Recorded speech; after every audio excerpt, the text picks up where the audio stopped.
What's good, everybody? It's your boy DJ Ad McCree of Trap Camp ENT, and we are here today for another episode of Music Producer Icons. I appreciate y'all for riding with me, and I hope y'all will continue to ride with me on this journey. This also is my 100th video on my YouTube page.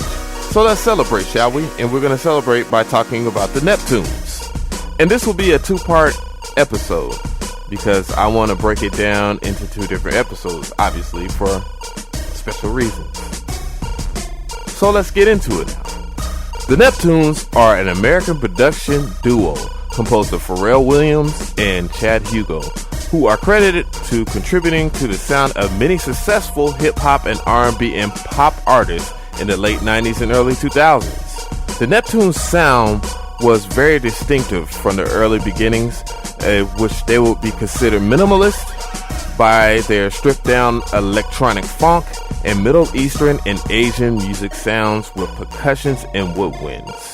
Pharrell would be a singer at an early age, as Chad would be more of an arranger and a multi-talented instrumentalist. The dynamic duo met at a summer camp for their School of the Gifted and Talented in Virginia Beach, Virginia. Pharrell Williams was a drummer while Hugo was playing the tenor saxophone. Later on in their high school career, they would form a four-piece R&B type group in which they performed at a talent show and was discovered by Teddy Riley. And from that point on, that's when the music started. They would later on sign to Teddy Riley as a group.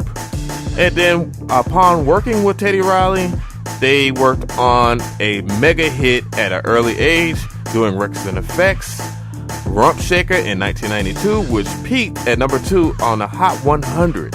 And Pharrell actually wrote that verse for Records and Effects, Rump Shaker. And going on to 1994, they would reinvent and find themselves as the group The Neptunes, which was their previous performance name, and work on the album for Blackstreet. And then in 1996, they worked with SWV and Total. But it wasn't until 1998, with their number 8 Billboard Hot 100 smash Looking at Me for Mason Betha on the Harlem World album, which is considered one of the best albums on Bad Boy Records to be released. And that will be the mark of the patented sound of the Neptunes. Later on in 1998, they wrote a song and a major production hit for Nore, aka Noriega, and the song was called Super Thug, reaching number 36 on the Billboard Hot 100 and gaining a widespread attention for the first time. They will continue their great work by working with the strange but beautiful and talented Khalees on her first major album, Kaleidoscope. And then they will work with Old Dirty Bastard on a song called Got Your Money, which featured Khalees, which was another smash. And then they will continue their success with Jay-Z with I Just Wanna Love You, Give It To Me, then Mystical, Shake Your Ass, and then the newly renamed P. Diddy with his single Diddy. And then working with Usher with one of his biggest smashes, You Don't Have to Call. And then the best thing that happened to the Neptunes was being able to help Justin Timberlake launch his solo career on his album Justified, where he got some of the best Neptunes production, period.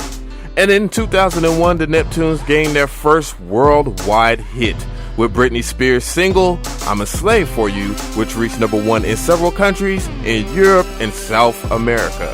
And then a following year after that, with Nelly's single Hot in Here, they reached number 1 in the United States. And I know what you're thinking. You're thinking that I forgot about the clips. Absolutely not. Grinding is probably one of the hottest hip-hop songs in a long time to this day. A timeless hit and one of the most bangingest beats of our time in our generation. What is also not a surprise is that this duo has received numerous of awards, such as from the Grammy Awards, where they have been nominated every year from 2004 to 2007, which would include Producer of the Year Non-Classical, Best Pop Vocal Album for Justified, and Best Rap Song Moneymaker. That would be the song that they did with Ludacris. Overall, the Neptunes have received 6 awards and 8 nominations. And during that time, they was also considered doing 75% of production on the radio. That is crazy. And that will be all for part 1. This is your boy DJ Ad McCree, and I'm going to tell you to like, comment, and subscribe as usual, and to tune in for part 2, where we'll focus on Pharrell and more than Neptunes and the Neptunes sound in detail for the producers that want to know about their equipment. Later.